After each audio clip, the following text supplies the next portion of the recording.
గత కొన్ని రోజుల నుండి రష్యా పాకిస్తాన్ యొక్క JF-17 thunder 3 the so called 4th generation యుద్ధ విమానాలకు కావలసిన RD-93MA అనబడే అడ్వాన్స్డ్ వార్ ఇంజన్స్ ను సప్లై చేయబోతోంది అనే వార్తలు పెద్ద ఎత్తున వైరల్ అయ్యాయి. చాలా మంది భారత్ యొక్క దౌత్య నీతిని విమర్శించారు. రష్యా కోసం సర్వం కోల్పోయిన భారత్ కు వెన్నుపోటు పొడిచారు అన్నారు. ఒక పక్క మనం అమెరికాను కాదు అని చెప్పి రష్యా నుండి ఆయిల్ కొంటున్నాం.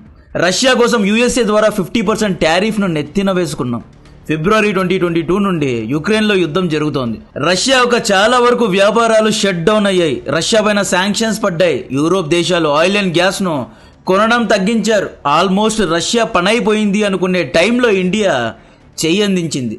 రష్యా నుండి ఆయిల్ను కొన్నది మీకు తెలుసో లేదో, ఫిబ్రవరి 2022 కంటే ముందు మనం కేవలం 5% ఆయిల్ను మాత్రమే రష్యా నుండి కొనేవాళ్ళం, కానీ ఇప్పుడు 40% కొంటున్నాం. ఈ నంబర్స్ డొనాల్డ్ ట్రంప్ కు మింగుడు పోవడం లేదు కాబట్టే ఇండియాను టార్గెట్ చేశాడు. ఇది కూడా వన్ ఆఫ్ ద రీజన్.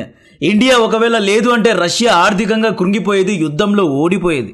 ఇంత చేసిన భారత్కు రష్యా వెన్నుపోటు పొడిచింది అన్నారు. పుతిన్ ఊసరవల్లి రాజకీయాలు చేస్తున్నారు అన్నాడు. చైనాకు తలవంచి రష్యా పాకిస్తాన్కు ఇంజన్స్ ను సప్లై చేసింది అని కూడా అన్నారు. వరుసగా ఇలాంటి వార్తలు ఎన్నో వచ్చాయి. ఇన్ఫాక్ట్ కొన్ని మీడియా అవుట్లెట్స్ అయితే ఇండియా రష్యాను వేడుకున్నా రష్యా మాట వినలేదు, పాక్ ఇంజన్స్ ను పంపొద్దు అని ప్రాధేయపడ్డా. ఎప్పుడో 2020లో ఇంజన్ ఒప్పందం జరిగింది. ఇప్పుడు ఈ ఇంజన్ డెలివరీను మేము స్టాప్ చేయలేము, దీన్ని క్యాన్సల్ చేయలేము అని ఖరాఖండిగా రష్యా చెప్పేసింది. ఇండియా యొక్క దౌత్యనీతి ఫెయిల్ అయింది అని పెద్ద ఎత్తున ప్రచారం చేశారు. ఈవెన్ మన అపోజిషన్ పార్టీ నాయకులు కూడా భారత ప్రభుత్వాన్ని ప్రశ్నించారు. అలా ఎలా డీల్ జరిగింది, అలా ఎలా మన శత్రు దేశమైన పాకిస్తాన్కు రష్యా యుద్ధ ఆయుధాలు అమ్మింది, పంపుతోంది అని చెప్పి పెద్ద ఎత్తున కేయోస్ జరిగింది. అయితే లేటెస్ట్ న్యూస్ ఏంటి అంటే రష్యా పాకిస్తాన్కు ఎటువంటి ఇంజిన్స్ ను సప్లై చేయడం లేదంట. ఈ ఫేక్ రూమర్స్ అండ్ రిపోర్ట్స్ ను కొట్టిపారడం జరిగింది. భారతదేశ హితానికి విరుద్ధంగా ఏమీ చేయమో అని రష్యా చెప్పేసింది. డిసెంబర్ 5న పుతిన్ ఇండియాకు వస్తున్నారు. పుతిన్ ఇండియాలో చేయబోయే ఎజెండా పాయింట్స్ గురించి క్విక్ గా చెప్తా. పుతిన్ ఇంటర్నేషనల్ స్టేజ్ లో ఆల్రెడీ ట్రైలర్ చూపించాడు. డిసెంబర్ 5న ఢిల్లీలో మూవీ రిలీజ్ చేస్తా అంటున్నాడు. భారతీయులు దేన్నైనా సహిస్తారు కానీ అవమానాన్ని, హ్యూమిలియేషన్ ను సహించరు అని చెప్పి డొనాల్డ్ ట్రంప్ కు వార్నింగ్ ఇచ్చాడు పుతిన్. ఇండియా ఎక్కడైనా ఆయిల్ కొంటుంది, మీ బాధ ఏంటి అని అడిగాడు. మీరు మీ యొక్క న్యూక్లియర్ ఫ్యూయల్ను రష్యా నుండి ఎందుకు కొంటున్నారు అని అమెరికాకు అద్దం చూపించాడు. నేను పేపర్ టైగర్ అయితే నాటో దేశాలను ఏమనాలి అని అడిగాడు. డిసెంబర్ 5న S-400 డెలివరీ గురించి డిస్కషన్ జరగనున్నాయి. S-500ను భారత్ కొనుగోలు చేయబోతోంది. ఈవెన్ Su-57 గురించి కూడా డిస్కషన్స్ జరగనుంది. రష్యా భారత్ నుండి ఇంకా ఎన్నో వస్తువులు కొనబోతోందంట.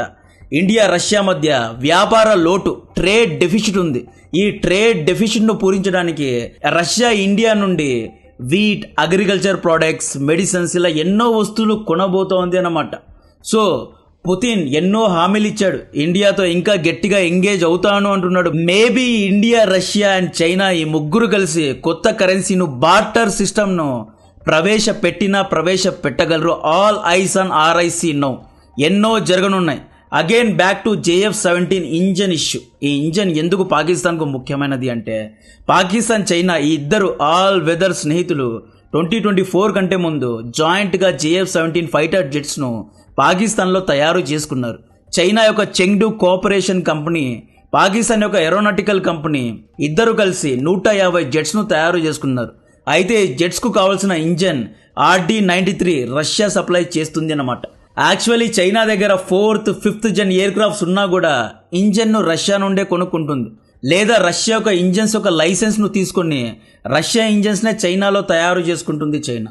సో ఈ విధంగా చైనా దగ్గర కూడా WS-1, WS-19 ఇలా ఎన్నో చైనీస్ మేడ్ ఇంజన్స్ ఉన్నాయి. బట్ దాన్ని నమ్మడానికి లేదు. చైనా కా మాల్ గోల్మాల్ తెలుసు కదా. ఆల్రెడీ ఆపరేషన్ సింధూర్లో HQ-9 లేసిపోయింది, JF-17 లేపేశారు. సో చైనా ఇంజన్స్ బాగుంటాయి కానీ యుద్ధంలో అవి పర్ఫామ్ చేస్తాయా లేదా, పర్ఫార్మెన్స్ అనేది చాలా ముఖ్యమండి.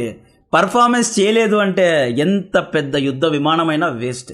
మామూలు లీగ్ మ్యాచ్లు ఎవరైనా ఆడతాడు, ఫైనల్లో ఆడినోడే గొప్ప ప్లేయర్. కాబట్టి యుద్ధ భూమిలో చైనా ఆయుధాలు ఇంకా పర్ఫామ్ చేయలేదు. సో RD-93 అనేది పవర్ఫుల్ ఇంజన్, రష్యన్ ఇంజన్. దీని యొక్క థ్రస్ట్ 9300 kgf అనమాట.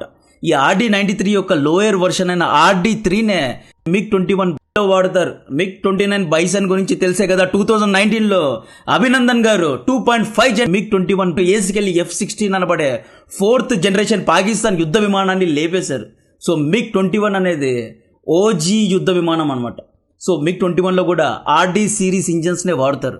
బేసికలీ USA, ఫ్రాన్స్, రష్యా ఇలా కొన్ని దేశాలు మాత్రమే, UK వంటి కొద్ది దేశాల దగ్గర మాత్రమే ఫైటర్ జెట్స్ యొక్క ఇంజన్ టెక్నాలజీ ఉంది అనమాట. కొన్ని దేశాలు మాత్రమే ఇంజన్స్ను అమ్ముతాయి. ఫైటర్ జెట్స్ యొక్క ఇంజన్స్ను ఎందుకు ఎవరే కానీ తయారు చేయలేరు అంటే దీనికి గల ముఖ్యమైన 2 కారణాలు. ఈ ఇంజన్ యొక్క కంబషన్ ఛాంబర్లో thousands of degrees సెంటిగ్రేడ్ కంటే ఎక్కువ హీట్ అనేది జనరేట్ అవుతుంది. అంత థ్రస్ట్ను జనరేట్ చేయాలి అంటే ఎంతో హీట్ అనేది కంబషన్ ఛాంబర్లో జనరేట్ అవుతుంది. ఈ హీట్ను తట్టుకోవడానికి మెటీరియల్స్ను డిజైన్ చేయాలి. ఈ సూపర్ అలైస్ మెటీరియల్స్ను ప్రిసిషన్తో ఉన్న టెక్నాలజీస్తో తయారు చేయాలి. కాబట్టి ఇది చాలా కష్టం. చిన్న ఎర్రర్ వచ్చిన విమానం గాల్లోనే లేసిపోతుంది. సెకండ్ పాయింట్, ఇంజన్లో 1 మిల్లీ సెకండ్కు 1000 పార్ట్స్ మూవ్ అవుతూ ఉంటాయి. 0.001% ఎర్రర్ వచ్చినా కూడా ప్లేన్ ధ్వంసం అయిపోతుంది. ఒక ప్లేన్ 1000 కోట్లు ఉంటుంది. ప్లేన్తో పాటు పైలట్స్ అండ్ దేశం యొక్క పరువు అన్నీ గంగలో కలిసిపోతాయి. కాబట్టే ఫైటర్ జెట్ ఇంజన్ను తయారు చేయడం అనేది చాలా అంటే చాలా కష్టమైన పని. పాకిస్తాన్ తమ యొక్క JF-17 సోకాల్డ్ థండర్ 3 యొక్క ఇంజన్స్ను అప్గ్రేడ్ చేసుకోవాలి అనుకుంది. అప్గ్రేడ్ చేసుకోవడంలో భాగంగా రష్యా నుండి RD-93MA అనబడే అడ్వాన్స్డ్ ఇంజన్స్ను కొనాలి అనుకున్నది. రష్యా నుండి మాత్రమే పాకిస్తాన్ ఈ ఇంజన్స్ను కొనుగోలు చేయగలదు. ఎందుకంటే JF-17 బ్లాక్ 3 యొక్క అప్గ్రేడెడ్ వర్షన్కు సూట్ అయ్యే ఇంజన్స్ రష్యా దగ్గర మాత్రమే ఉన్నాయి. రష్యన్ ఇంజన్స్ అనేవి 10 to 15% అధికమైన థ్రస్ట్ను జనరేట్ చేస్తాయి. అండ్ ఈ పాకి యొక్క JF-17 అడ్వాన్స్డ్ వర్షన్లో AESA radar, new avionics, better weapon system ఉంటుంది. కాబట్టి దీనికి అప్గ్రేడెడ్ ఇంజన్స్ కావాలి. ఇంజన్స్ కనుక రష్యా సప్లై చేయలేదు అంటే ఈ యుద్ధ విమానాలని షెడ్డుకు పోవాల్సిందే. సో ఆల్టర్నేటివ్గా చైనా దగ్గర WS-13 అనే ఇంజన్స్ ఉన్నాయి. బట్ అవి ఫుల్గా రెడీగా లేవు. వెస్టర్న్ ఇంజన్స్ అయిన GE రోల్స్ రాయ్స్ను పాకిస్తాన్ వాడడం అనేది ఇంపాసిబుల్. ఎందుకంటే వాళ్ళలో ఎన్నో రెస్ట్రిక్షన్స్ ఉంటాయి. వాళ్ళు అలా ఈజీగా ఇంజన్స్ను అమ్మలేరు. పాకిస్తాన్ దగ్గర వెస్టర్న్ ఇంజన్స్ను ఆఫర్ చేసే డబ్బులు కూడా లేవు. చైనా రష్యా నుండి ఇంజన్స్ను కొన్ని పాకిస్తాన్కు అమ్ముకోవచ్చు కదా అంటే అది కూడా పాసిబుల్ ఉంది. అయితే రష్యా దీనికి ఒప్పుకోదు. చైనా ఏం చేయాలి? రష్యన్ కంపెనీస్ దగ్గర లైసెన్స్ తీసుకొని చైనాలోనే దీన్ని ప్రొడ్యూస్ చేసుకొని చైనాలోనే వాడుకోవాలి. రష్యన్ ఇంజన్స్ను ఎక్స్పోర్ట్ చేసే హక్కు చైనాకు లేదు. సో RD-93MAను రష్యా మాత్రమే సప్లై చేయగలదు. ఈ ఇంజన్ లేదు అంటే JF-17 థండర్ 3 అనేది షెడ్లో కూర్చోవాలి అనమాట. యుద్ధ పరంగా చూసుకున్న ఇండియా పాకిస్తాన్ మధ్య రేపు యుద్ధం జరిగినా కూడా, ఫుల్ స్కేల్లో యుద్ధం జరిగినా కూడా రష్యా తన కార్డ్స్ను ప్లే చేస్తుంది. ఇంజన్ యొక్క పార్ట్స్ను సప్లై చేయదు.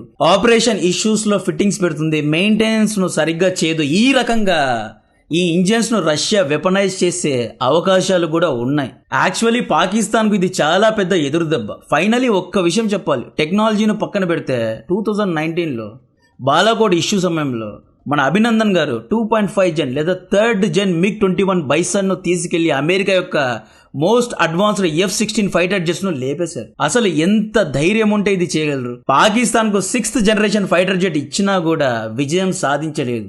బికాజ్ ఇలాంటి జెట్స్ను నడపడానికి చదువు కావాలి, సైన్స్ గురించి అవగాహన ఉండాలి. సెంటర్ ఆఫ్ గ్రావిటీ మద్రసాలో చదువుకొని ఫైటర్ జెట్స్ను నడిపితే ఇలాగే ఉంటుంది. ఆపరేషన్ సింధూర్లో HQ-9 వంటి మిజైల్ డిఫెన్స్ సిస్టమ్ను సరిగ్గా ఆపరేట్ చేయలేకపోయారు పాకిస్తానీలు. సో ఈ విధంగా RD-93 ఇచ్చిన, RD-93MA, M9, MZ ఇచ్చినా కూడా పాకిస్తాన్ ఏమీ చేయలేదు. సో ఇక్కడ ఇంకొక విషయం చెప్పాలి. ఇన్ఫర్మేషన్ వార్ఫేర్, సమాచార యుద్ధం అనేది పెద్ద ఎత్తున మొదలైంది. పాకిస్తాన్ దాదాపు ఈ ఇన్ఫర్మేషన్ వార్ఫేర్ నేరేటివ్ బిల్డింగ్ చేయడానికి 400 మంది ఏజెంట్స్ను సోషల్ మీడియాలో పెట్టింది. మీరు ఎక్స్లో, ఇన్స్టాగ్రామ్లో, ఫేస్బుక్లో చూసుకోండి. కావాలనే ఒక ఫేక్ ఇన్ఫర్మేషన్ను, ఫాల్స్ ఇన్ఫర్మేషన్ను కావాలనే 1కి 10 సార్లు, 20 సార్లు, 30 సార్లు దాన్ని ప్రచారం చేసిన తర్వాత మనం ఏమనుకుంటాం? ఒక అబద్ధాన్ని కూడా నిజంగా భావిస్తాం. 400 ఏజెంట్స్ను అపాయింట్ చేసిన తర్వాతే ఇలాంటి ఫాల్స్ న్యూస్ అన్ని బయటపడుతున్నాయి. సమాచార యుద్ధం అనేది 5th లేదా 6th జనరేషన్ వార్ఫేర్ కిందకు వస్తుంది. ఒకప్పుడు కర్రలతో యుద్ధాలు చేసేవారు, ఆ తర్వాత కత్తులతో చేశారు. యుద్ధ తోపులు వచ్చాయి, ఫైటర్ జెట్స్ వచ్చాయి, మిజైల్స్ వచ్చాయి, డ్రోన్స్ వచ్చాయి. ఇప్పుడు ఇన్ఫర్మేషన్ వార్ఫేర్ వచ్చేసింది. సో ఈ విధంగా దీని గురించిన మరిన్ని డీటెయిల్స్ ఇస్తూనే ఉంటా. కంటెంట్ నచ్చితే వీడియోను లైక్ చేయండి, ఛానల్ సబ్స్క్రైబ్ చేసి అందరికీ షేర్ చేయండి. జై హింద్.